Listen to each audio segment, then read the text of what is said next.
Wild life photography exhibition permanent exhibition start చేయడం జరిగింది.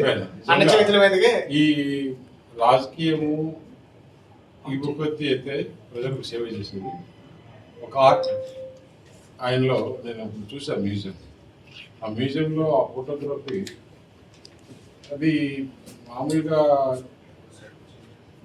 ఆయన ఫోటోగ్రఫీకి కొన్ని అవార్డ్స్ రావడం అంటే ఆ ఫోటోగ్రఫీలో కూడా మనం ఎంత ఓపికగా ఉండి ఎంత నైపుణ్యం ఉండి ఎంత చాకచక్యం ఉంటే కానీ ఆ ఫోటోగ్రఫీ నాకే అసలు చాలా అసలు చూసిన తర్వాత ఎన్నో ఫోటోగ్రఫీలు చూసా. ఇక్కడ చూసిన తర్వాత అసలు దేశానికి ఇంత నైపుణ్యం ఎలా వచ్చింది ఆశ్చర్యపోవాల్సిన విషయం.